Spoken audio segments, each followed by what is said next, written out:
Hi, I'm Tony Bowen and welcome back to my Corn Country Rails channel.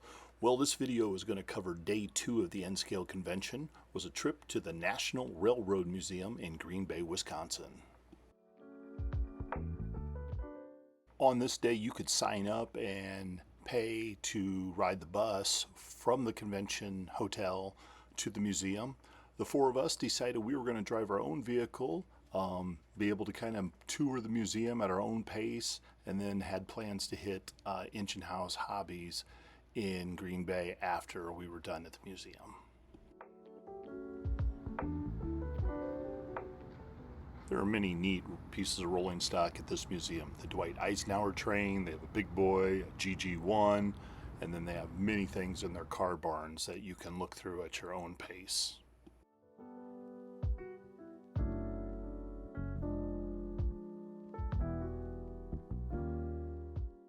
We had arrived that morning just shortly after the museum opened, so there was a great chance of getting a lot of good photos without anybody in them.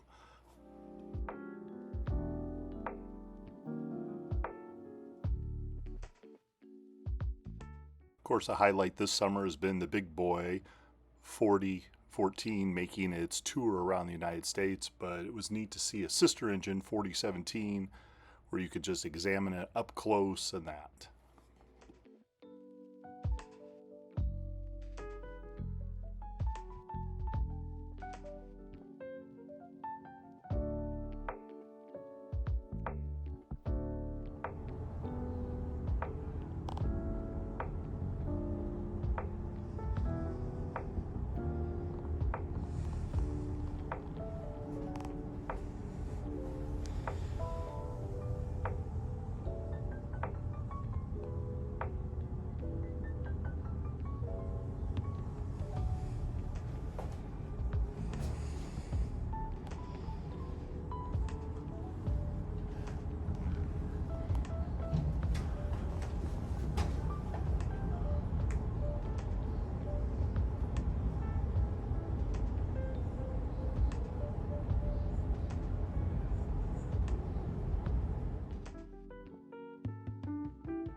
Right next to the big boy was one of Pennsylvania's GG1s.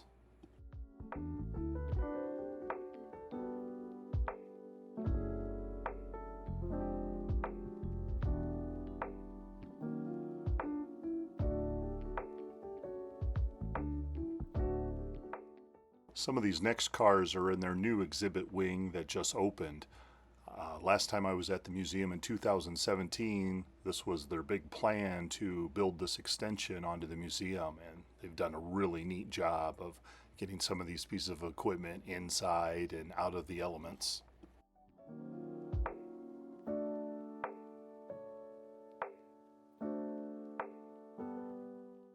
This was an interesting car that had lots of side doors. It was a hospital car for bringing stretchers in and out of the car, since you couldn't do it from the vestibule ends very easily.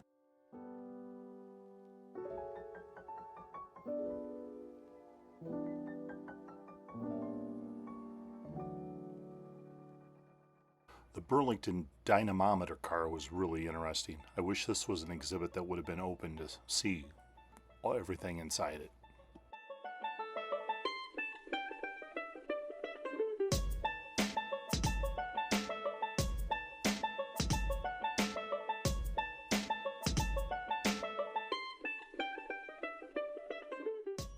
Right across from the Burlington dynamometer car, they had a nice looking Burlington RPO car that you could go through.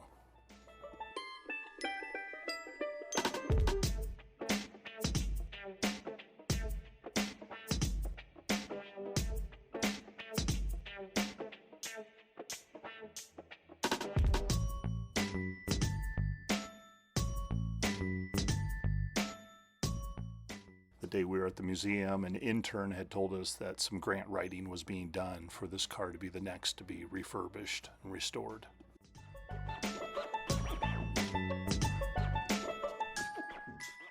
The museum also has a fair share of cars that are outside in car barns or out in the elements until they can get them under cover.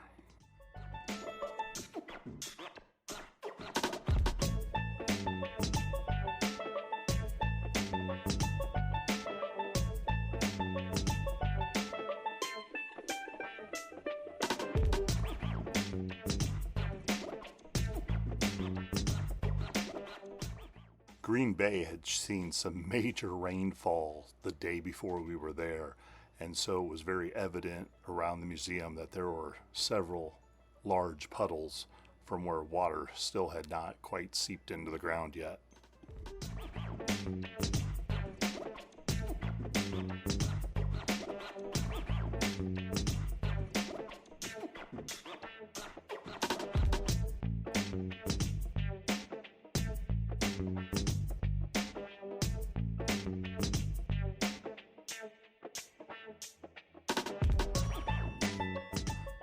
Well, and of course, a highlight was one of the Rock Island Aero trains that's still in existence. There was only 3 of them. Number 2 and number 3 were the ones that were saved. Number 1 was scrapped at Silvis, Illinois.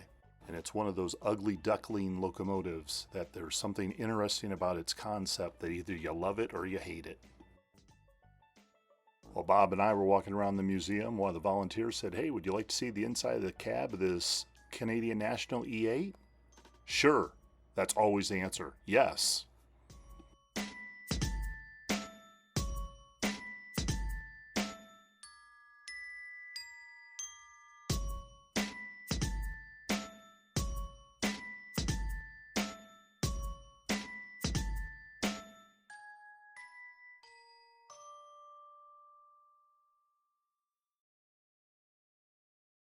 These are obtained or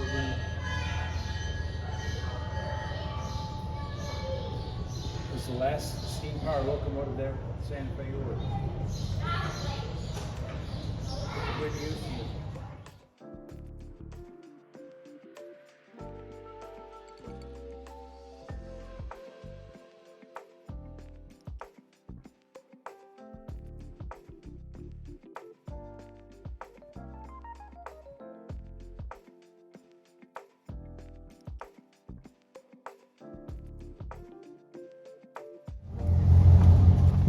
Well, the museum was really great, and we had seen just about everything we needed to see.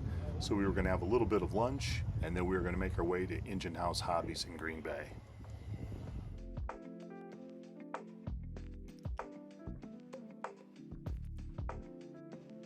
I've been here when we started.